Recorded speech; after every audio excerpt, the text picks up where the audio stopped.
Building a home is a significant event in one's life. Please listen to the story of my marital relationship that collapsed immediately after reaching the pinnacle of happiness. I'm Kate. I'm 30 years old. My family consists of my husband Tony, who will be 35 years old, and our 3-year-old daughter Mia. We are going to build our long-awaited dream house. When I say this, people often respond with, "You must be living a perfect and happy life." Well, that's not the case for me.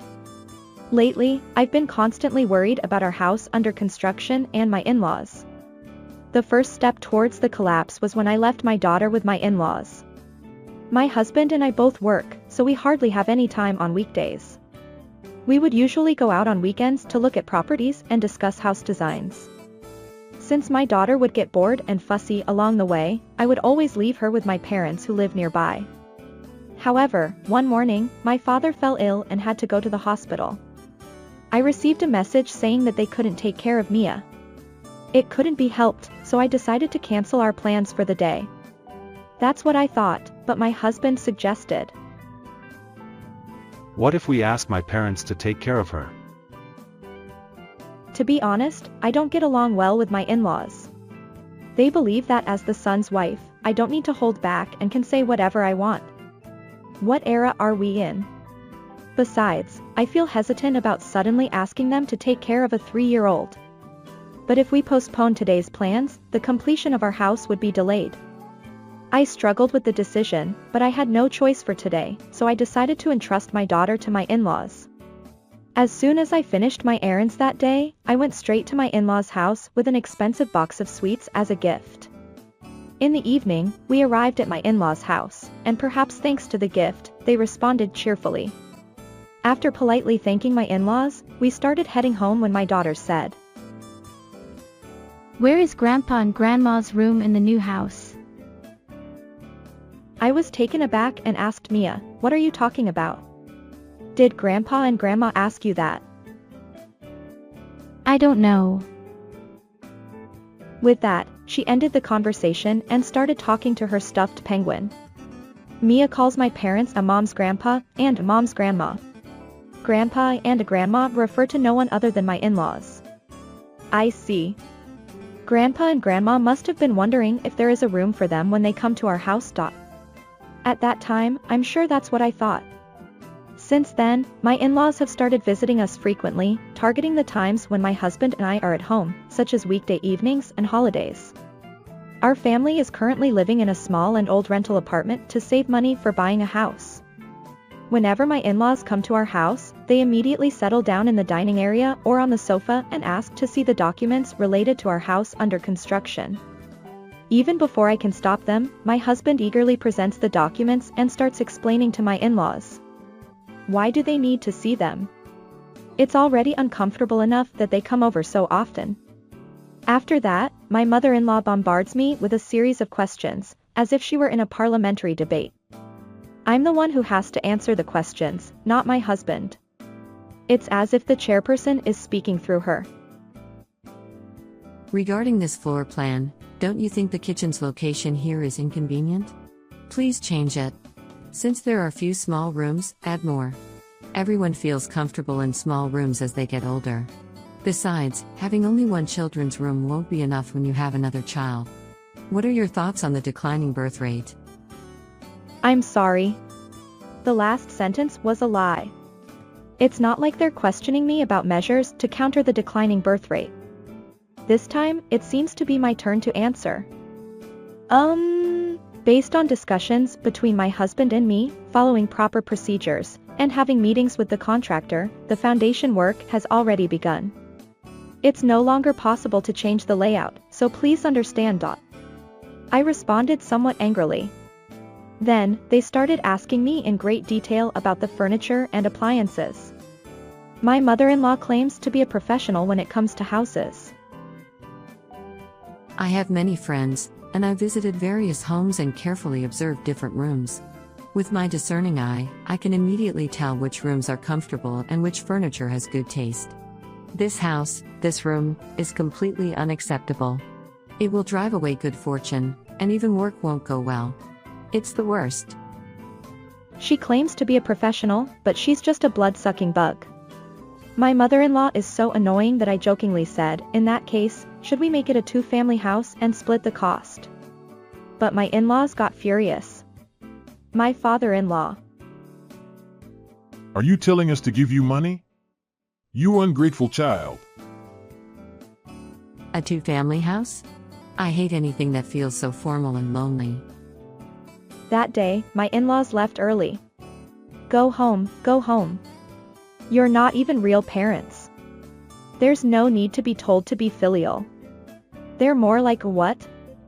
That night, after putting our daughter to bed, my husband approached me with an irritated expression. My parents are just trying to give us advice out of goodwill, so don't be so cold. Cold? That's not my intention. Besides, aren't your parents the ones being much more disrespectful? They keep meddling in our house matters and always try to one-up us. They treat me like a fool just because I'm the daughter-in-law. They're our parents, so it's only natural. You're being incredibly rude to their well-intentioned advice. You're such an insensitive woman. Seriously. Calm down and reflect. After that, my husband turned away and refused to speak. Well, they're your parents, no doubt about that. But we have our own separate family. Besides, we haven't received any financial assistance from your parents. It's rude to keep giving unsolicited opinions without contributing financially. My husband told me to calm down, but instead of cooling off, I became even more angry at his unreasonable choice of words. That night, I had trouble falling asleep. After all the ups and downs, our house was finally completed. Our family moved in with excitement and began living in our new home. Starting today, my parents will be living with us. We can use the larger room upstairs for my father and the smaller one for my mother. It shouldn't be a problem, right? Hold on a second. Why are you suddenly saying such things? Didn't we decide to use one of the rooms upstairs as Mia's room? I never agreed to live with your parents. Besides, your father and mother might not like that room, considering how they usually are. They won't say anything. They've already seen the rooms, so don't worry. Your parents saw the rooms? When? I think it was the day before we went for the house viewing. Wait a minute. Let me confirm. Your parents came to see this house the day before we went for the viewing. Yes. They said they wanted to see it, so I gave them the key I was holding. It's not a big deal, they just wanted to take a look. It doesn't cost anything.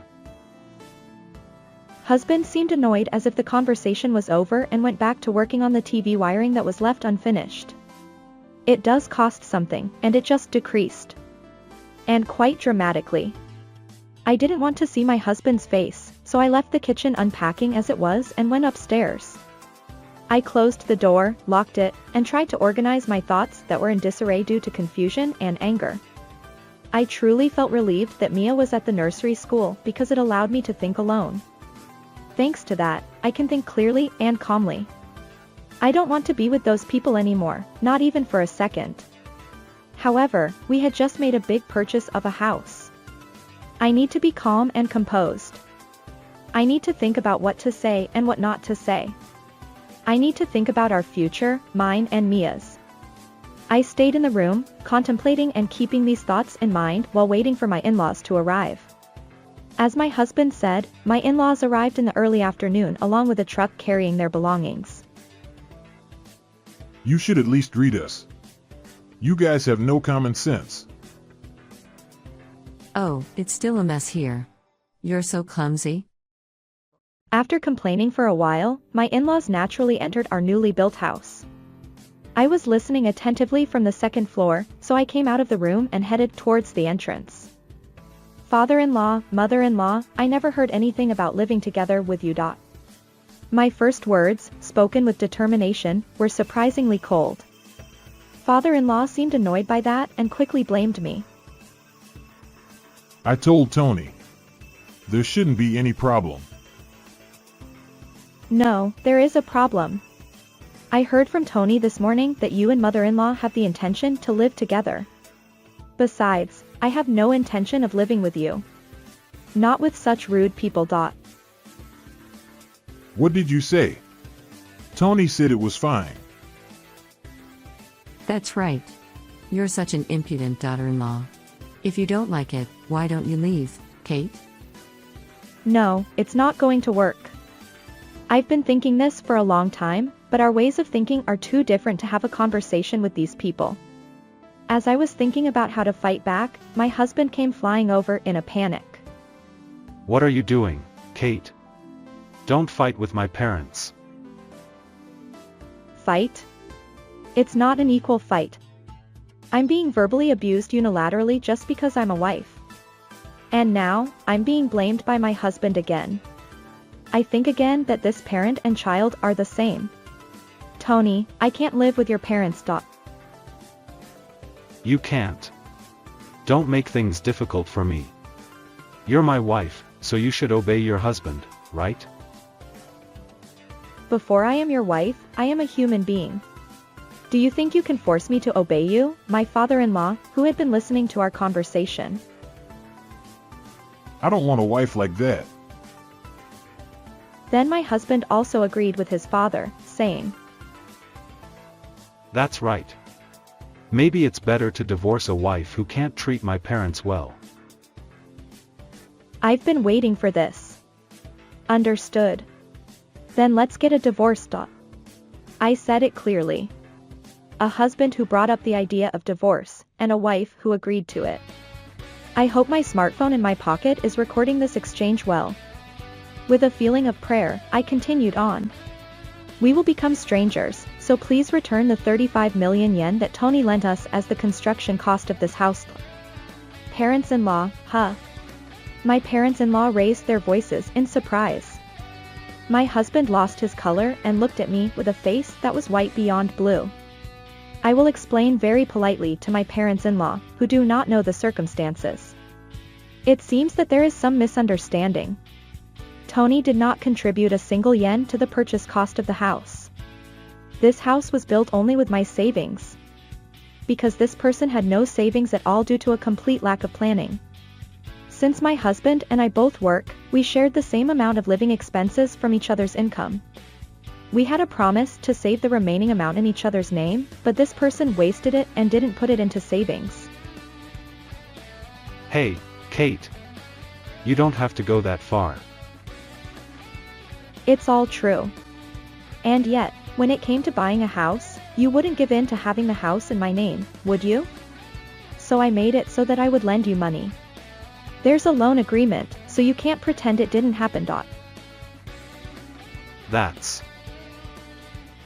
I left my husband and parents-in-law, who were dumbfounded, where they were, and quickly packed my valuables, clothes, my daughter's favorite toys and clothes into a suitcase and a Boston bag. Holding my daughter's favorite penguin under my arm, I loaded them into my compact car and quickly drove off. I said goodbye to the newly built house that I had a short relationship with. After that, I picked up my daughter from the nursery and headed to my parents' house. My parents were quite surprised when I suddenly appeared with a large amount of luggage while they were in their jerseys.